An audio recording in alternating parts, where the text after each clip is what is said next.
তো অনেকদিন ভাবছিলাম রাজশাহী কলেজে একটু যাবো, রাজশাহী কলেজে অনেকদিন যাওয়া হয়নি, রাজশাহী কলেজে একটু ঘুরবো।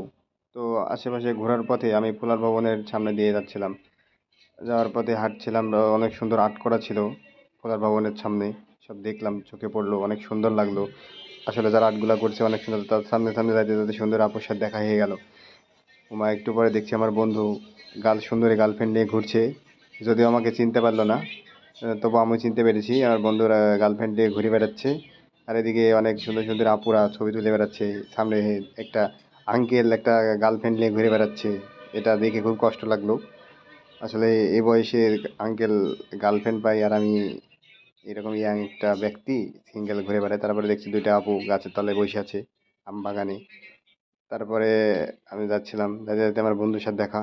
বন্দুক নিলাম, বন্দুক নিয়ে একটু ঘুরলাম, চারিদিকে দৃশ্য দেখলাম। আসলে কাপলের ছড়াছড়ি, রাজশাহী কলেজ মানে কাপল। তো রাজশাহী কলেজের এইসব দৃশ্য দেখে খুব কষ্ট লাগলো। আসলে আমি সিঙ্গেল, এই জায়গায় অনেক সিঙ্গেল আপু দাঁড়িয়ে আছে, যদিও আমাকে পাত্তা দিচ্ছে না। তারপরে দেখছি একজন ফটো শুটার ছবি তুলছে, ফটোশুট করছে।